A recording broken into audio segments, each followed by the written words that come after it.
कोई समझौता नहीं। गृह मंत्रालय द्वारा हाल ही में 23 फरवरी 2026 को भारत की पहली राष्ट्रीय आतंकवादी विरोधी नीति प्रहार लेके आया गया है। इसका मुख्य उद्देश्य क्या है, इसकी आवश्यकता क्यों पड़ी और यह आतंकवादी गतिविधियों को रोकने में या भारत को सुरक्षा प्रदान करने में किस प्रकार सक्रिय भूमिका निभाती है, इसके प्रमुख बिंदुओं पर आज हम चर्चा करते हैं। तो इस प्रहार नीति का मुख्य उद्देश्य यह है कि भारत को हर प्रकार के आतंकवादी खतरों से सुरक्षा प्रदान करना।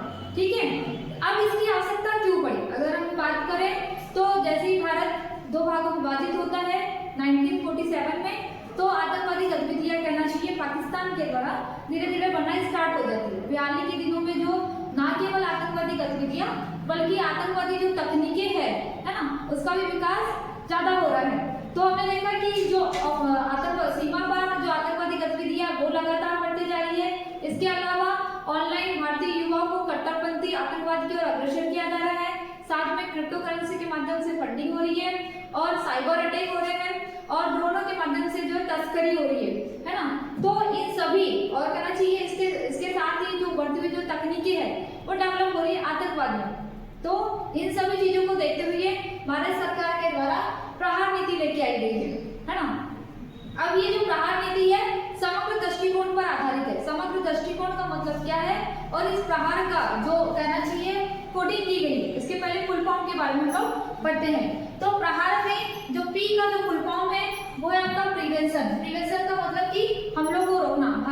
भारत में जो भी जितने भी प्रकार के जो आतंकवादी हमले होते हैं, चाहे वो साइबर हमले हो, चाहे ड्रोन के माध्यम से हो या किसी भी विभिन्न तकनीकी के माध्यम से जो आतंकवादी हमले होते हैं, उससे उन हमलों को जो है रोकना, भारत को कुल मिला के सुरक्षा प्रदान करना, एक दीवार की बात है ना।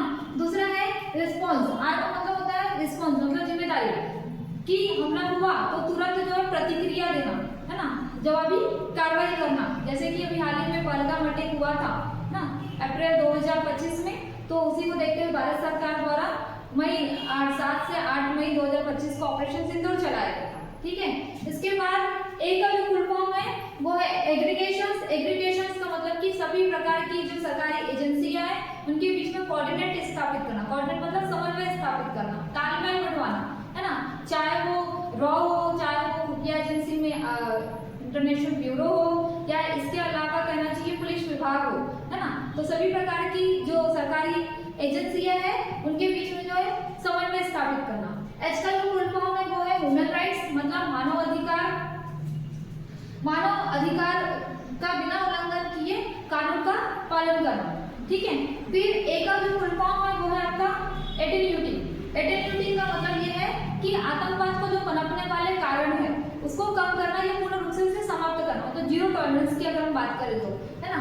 तो आतंकवाद को जो पनपने वाले कारण है वो कैसे कि जैसे कहना चाहिए जो क्रिप्टो के माध्यम से जो फंडिंग होती है ना, या ऑनलाइन माध्यम से भारतीय युवाओं को आतंकवादी कट्टरपंथ की ओर जो अग्रसर किया जा रहा है, उन सभी कारणों को जो है पूर्ण रूप से जड़ से समाप्त करना। ठीक, फिर ए का जो फुल फॉर्म है वो है अलाइनिंग। अलाइनिंग का मतलब कि अंतर्राष्ट्रीय स्तर पर कहना चाहिए आतंकवाद का मुकाबला करने के लिए अंतर्राष्ट्रीय स्तर पर विभिन्न देशों के साथ जो है हमें सहयोग स्थापित करना। न केवल एक देश जो है आतंकवाद को खत्म करने के बारे में सोचेगा, बल्कि जो संपूर्ण देश है वो क्या करेगा, इस आतंकवादी गतिविधियों को में अपनी हेल्प करेगा, सहयोग स्थापित करेगा। ठीक है, फिर आर का जो फुल फॉर्म है रिकवरी। रिकवरी मतलब कि हमला हुआ है ना, तो उस क्षेत्र का विकास करना और उसे समाज की पुनः विकास की या समाज की जो धारा है उसमें लेकर आना, है ना, ताकि उन्हें कल ये लगे कि भाई इस क्षेत्र में जो आतंकवादी गतिविधियां होती है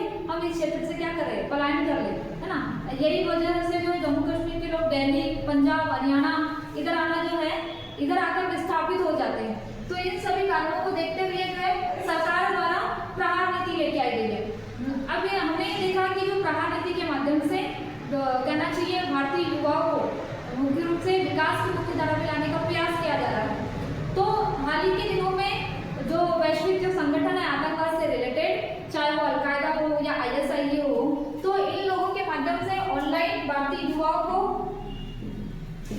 अलकायदा, है ना, ये जो आतंकवादी संगठन है ये क्या करते हैं, भारतीय युवाओं को ऑनलाइन माध्यम से आतंकवादी कट्टरपंथ की ओर जो है अग्रसित करते हैं, उनके मन मस्तिष्क को प्रभावित करते हैं। तो सरकार द्वारा जो यूट्यूब के या कहना चाहिए ऑनलाइन माध्यम से इसे क्या किया जा रहा है, बंद किया जा रहा है ना।